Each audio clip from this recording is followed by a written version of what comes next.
Jadi kalau ada masalah, bicarakan baik-baik kepada pasangan. Kalau sudah mentok, cari ustadz atau cari kiai untuk menyelesaikan masalah tersebut.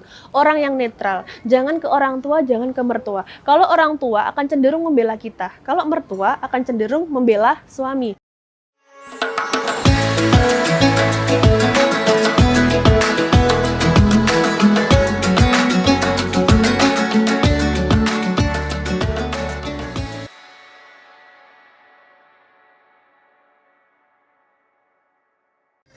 Assalamualaikum warahmatullahi wabarakatuh. Alhamdulillahi rabbil alamin. Assalatu wassalamu ala asrofil anbiya'i wal mursalin Sayyidina wa maulana Muhammadin wa ala alihi wa sahbihi ajma'in amma ba'd. Rabbi srohli sodri wa yassirli amri wahlul uqdatam min lisani yafqahu qawli. Pemirsa, viewers and online, pada pertemuan kali ini dalam rubrik Muslimah NU Online, saya akan menyampaikan tema istri atau perempuan solihah. Kita sering mendengarkan makalah ad-dunya mata' wa khairu mata'iha al-mar'atu as-solihah. Dunia adalah perhiasan dan sebaik-baiknya perhiasan adalah perempuan yang solihah. Tapi perlu diketahui bahwasanya seorang perempuan solihah itu adalah manusia yang utuh. Bukan hanya sebuah perhiasan untuk laki-laki. Perempuan adalah manusia yang utuh. Perempuan ini diberi akal sebagaimana dengan laki-laki. Perempuan bukan hanya perhiasan atau kalau dalam falsafah Jawa sering disebut kancawingking. Kalau orang Jawa dulu suaminya makan duluan, istrinya nanti aja kalau suaminya sudah selesai. Padahal istri itu adalah partner bagi seorang suami. Kalau suaminya makan di meja makan, istrinya juga harus makan di meja makan. Jadi sama-sama makan bersama dalam satu tempat. Jangan seperti zaman dahulu ketika orang Yahudi waktu dulu zaman jahiliyah, ketika ada perempuan atau istrinya yang sedang haid, istrinya diusir dari rumah. Istri nggak mau makan sama istrinya. Padahal maksud ya, waktu itu ada ayat turun dalam surat Al-Baqarah itu mengatakan kalau ada seorang istri yang sedang haid, itu jangan dikumpuli, artinya dikumpuli dalam ranjang, dalam artian berhubungan suami istri. Tapi orang Yahudi dulu malah mengusir istrinya dari rumah, tidak mau makan bersama. Itu anggapan yang salah. Kemudian itu Islam datang dengan surat Al-Baqarah tersebut mengatakan bahwasanya bukan yang seperti itu. Istri itu tetap kita ajak makan bersama, tidur bersama, yang penting tidak melakukan hubungan suami istri. Seperti itu. Jangan seperti orang jahiliyah ya, teman-teman. Ini perlu diketahui, perempuan itu atau istri itu adalah partner bagi seorang suami. Jadi berdampingan. Jadi bukan kalau jalan tuh bukan istri di belakang tapi berdampingan. Ya kayak orang nikah itu loh. Suami istri kan berdampingan, bukan istrinya di belakang. Seperti itu. Diingat-ingat, istri adalah partner dari suami. Nah, kemudian bagaimana sih ciri-ciri dari istri solihah? Nah, dalam An-Nisa itu disebutkan, An-Nisa ayat 34, fas-solihatu qanitatun hafidhatul lil ghaibi bima hafidhallah. Istri yang solihah adalah satu, qanitat. Qanitat itu adalah istri yang taat. Taat kepada siapa? Taat kepada Allah, taat kepada Rasulullah, dan taat kepada ulil amri. Nah, ulil amri dalam rumah tangga itu adalah suami. Namun perlu diperhatikan, ketaatan kepada suami itu berbatas. Karena kita semua itu menghamba hanya kepada Allah. Seperti itu ya, dicatat. Ketaatan kepada suami itu berbatas. Jadi taat terhadap hal-hal yang baik. yang tidak menimbulkan mafsadat. Misalkan ini kan ada ya, perempuan yang sedang haid ini kan tidak boleh untuk diajak berhubungan suami istri.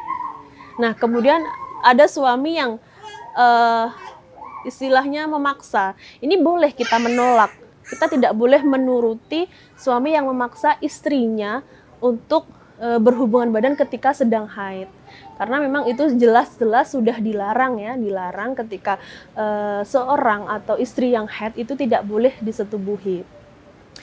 Ada beberapa dampak negatif memang ketika seorang istri itu disetubuhi oleh suaminya ketika sedang haid. Jadi ada yang mengatakan nanti anaknya terkena penyakit kulit. Kalau dalam bahasa kitabnya itu adalah baros ya, penyakit baros. Ada yang mengatakan itu belang, bahkan ada yang mengatakan itu sampai kusta, seperti itu. Jadi banyaklah hal negatif ketika seorang istri itu disetubuhi oleh suaminya ketika sedang haid. Jadi harap dihindari, dan istri ini boleh menolak ajakan suami tersebut. Nah, itu solusinya bisa kalian bicarakan berdua dengan suaminya ya, diskusi. Karena dalam pernikahan itu utamakan diskusi, utamakan komunikasi. Jangan diem-dieman, jangan kode-kodean. Ini biasanya banyak terjadi dalam pasangan rumah tangga ya. Dalam pasangan rumah tangga itu sering kode-kodean. Istrinya capek, nggak ngomong ke suami, tapi kode, banting wajan, banting panci, seperti itu. Kita paham, tapi suami belum tentu paham, itu maksudnya apa. Jadi, jika kita itu punya krentek, punya maksud, ya dikomunikasikan, semuanya itu harus dikomunikasikan, bahkan hal sekecil apapun ya, itu harus dikomunikasikan kepada pasangan agar tidak terjadi salah paham, kemudian tidak terjadi prasangka-prasangka yang buruk. Jadi harus ada komunikasi dalam rumah tangga. Itu hukumnya wajib kalau bagi saya, fardhu ain ya. Komunikasi dalam sebuah pernikahan, dalam hubungan rumah tangga itu adalah fardhu ain. Kemudian yang kedua tadi dari fasolihatu qanitatun hafidhatul lil ghaib. Hafidhatul lil ghaib artinya istri ini menjaga harta suami, menjaga kehormatan dia dan suami, menjaga semuanya, aib-aibnya, baik itu di depan suami ataupun di belakang suami.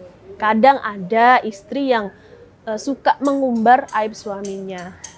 Biasanya kalau pas bertengkar curhat kepada orang tuanya. Padahal masalah rumah tangga itu biarlah menjadi konsumsi kita berdua, istilahnya menjadi konsumsi pasangan.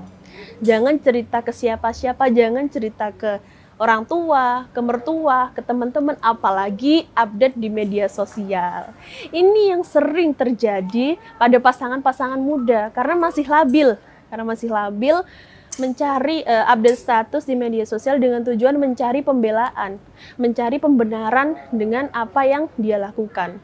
Padahal akan fatal akibatnya kalau itu dilakukan. Misalkan nih, kemudian ada yang ngechat, cowok.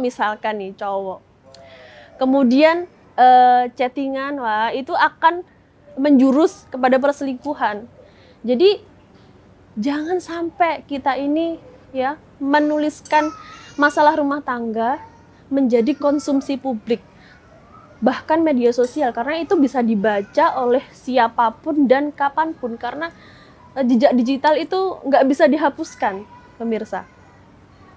Jadi kalau ada masalah, bicarakan baik-baik kepada pasangan. Kalau sudah mentok, cari ustadz atau cari kiai untuk menyelesaikan masalah tersebut. Orang yang netral, jangan ke orang tua, jangan ke mertua. Kalau orang tua akan cenderung membela kita, kalau mertua akan cenderung membela suami.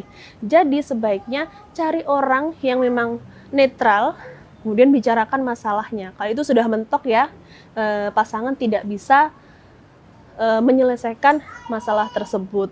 Jangan pernah sekali-kali posting di media sosial. Ya, karena saya bukannya teori, tapi sudah banyak melihat bagaimana seorang istri ini suka galau-galauan di media sosial ketika berantem dengan suaminya dan akhirnya menjadi perselingkuhan, menjadi baik itu istrinya ataupun suaminya akhirnya menjadi perselingkuhan tadi. Naudzubillahi min dzalik, jangan sampai seperti itu. Nah, ini juga bukan hanya istri, suami pun juga wajib menjaga kehormatan, menjaga harta, menjaga kehormatan, dan tidak boleh mengumbar aib keluarganya. Kadang memang stereotip yang mengumbar aib itu perempuan, tapi suami itu juga berpotensi, nggak hanya perempuan, laki-laki pun juga berpotensi untuk mengumbar aib. Jadi yang namanya pasangan itu harus saling menutupi. Hunna libasulakum wa antum libasulahun, ya. Jadi kamu pakaian, istilahnya kamu itu pakaian bagiku, aku juga pakaian bagimu gitu loh. Jadi saling menutupi aib itu. Jadi yang namanya hunna libasulakum wa antum libasulahun itu saling menutupi aib pasangan. Kemudian juga menjaga harta, artinya untuk membelanjakan harta sebenarnya ini harus ada komunikasi ya, harus ada komunikasi dari pasangan. Jadi bukan suami itu yang mencari nafkah, nggak semena-mena aku beli ini tanpa ngobrol sama istri. Sebenarnya bukan izin ya ini istilahnya, tapi ngobrol. Karena kamu punya pasangan ya diajak ngobrol, jangan cuma jadi patung aja, jangan cuma jadi disuruh masak aja. Itu orang gitu loh. Bisa untuk kita ajak ngomong. Jadi misalkan mau beli mobil, ya ngobrol sama pasangan, bukan tiba-tiba mobilnya udah ada baru ngomong. Nah, keuangan atau finansial itu menjadi suatu yang penting untuk dibicarakan kepada pasangan. Jangan sembunyi-sembunyi, jangan diem-dieman soal finansial. Karena itu hal yang sensitif sekali ya, dan bisa menjadi keretakan dalam rumah tangga. Nah, itu dalam membelanjakan harta atau menjaga harta dalam rumah tangga. Kehormatan pun juga gitu. Kalau kita sudah menikah ya, kita pasti tahu dong aib pasangan kita. Kita pasti tahu kekurangan pasangan kita. Nah, itu loh, hanya untuk konsumsi kita berdua, pasangan kita. Jangan sampai keluar dari rumah. Jangan sampai kekurangan suami, kekurangan istri itu jangan sampai keluar dari rumah. Cukup kita yang tahu, cukup kita berdua yang tahu. Dan ketika di luar, ya saling menutupi. Jangan malah mengumbar-ngumbar, oh ini loh, cemburuan itu. Oh ini loh suka banting-banting piring. Nah, kayak gitu. Itu sama aja mengumbar kejelekan kita sendiri gitu. Lalu yang selanjutnya adalah tipe istri sholihah yang ketiga adalah istri yang menerima suami. Artinya gini, banyak sekali perempuan itu yang tidak bersyukur ya. Kadang suaminya sudah memberikan ini, itu, tapi tetap merasa kurang. Ada istri yang semacam itu. Suami pun juga ada yang seperti itu. Artinya, sebagai pasangan suami istri, itu harus saling menerima. Karena mereka sudah berkomitmen untuk menikah, jadi harus saling menerima. Saling menerima kekurangan dan kelebihan masing-masing, dan saling menerima pemberian keduanya. Jadi, banyak kasusnya. Dia sudah dinafkahi, kemudian dibelikan ini, itu, tapi tetap merasa kurang. Artinya, itu adalah orang yang kurang bersyukur. Padahal kalau kita bersyukur itu akan selain mendapatkan nikmat yang lebih, la in syakartum la azidannakum wa in kafartum innal adzabi lasyadid, itu kan sudah jelas kalau kita itu bersyukur maka akan mendapatkan nikmat yang lebih, dan dengan bersyukur kita itu akan lebih bahagia. Ini bukan teori, tapi ini sudah saya praktekkan. Ketika saya bersyukur dengan apa yang sudah Allah berikan kepada saya diberikan suami yang luar biasa, kemudian diberikan keluarga, anak-anak yang luar biasa, itu membuat saya itu bahagia. Nah, ini juga buat teman-teman yang suka insecure, suka ngerasa kurang gitu ya, suka ngerasa tidak aman terhadap dirinya sendiri. Ini tips juga, belajarlah untuk bersyukur, menerima dirimu sendiri, menerima dirimu apa adanya, mencintai diri sendiri ya, percaya dan bangga terhadap dirimu sendiri. Karena kalau kita melihat media sosial, mungkin pencapaian orang-orang itu sudah Masya Allah ya, luar biasa sekali, banyak orang yang sukses gitu. Terus kamu merasa, kok aku nggak bisa seperti itu ya? Ya karena tujuan kita, start kita itu berbeda. Kita mulai kita dan mereka itu mulainya berbeda, dan tujuan-tujuan kita itu berbeda. Jadi jangan samakan pencapaian kita dengan orang lain. Itu tentu akan membuat kita tidak akan pernah bersyukur. Karena akan selalu merasa kurang terus. Selalu merasa kurang. Jadi intinya belajarlah untuk bersyukur dengan apa yang sudah kita miliki, dengan apa yang sudah diberikan Allah kepada kita, termasuk diberikan suami atau istri yang sudah mendampingi hidup kita. Seperti itu, teman-teman. Nah, jadi ketiga tadi adalah kriteria dari istri yang sholihah. Semoga kita bisa meneladani ya, mulai dari fasolihatun qanitat, kemudian hafidhatul lil ghaib, kemudian tadi menerima atau mensyukuri apa yang sudah diberikan Allah kepada kita, termasuk pasangan yang menjaga kita, mendampingi kita selama ini. Itu adalah kriteria dari istri yang sholihah. Semoga yang sedikit saya sampaikan tadi bisa diambil hikmah dan pelajarannya. Jika ada yang ingin bertanya, silahkan komentar di kolom di bawah ini, di kolom komentar di bawah ini, dan nanti akan dijawab oleh narasumber-narasumber yang berkompeten. Akhirul kalam, wallahul muwafiq ila aqwamit thoriq. Wassalamualaikum warahmatullahi wabarakatuh.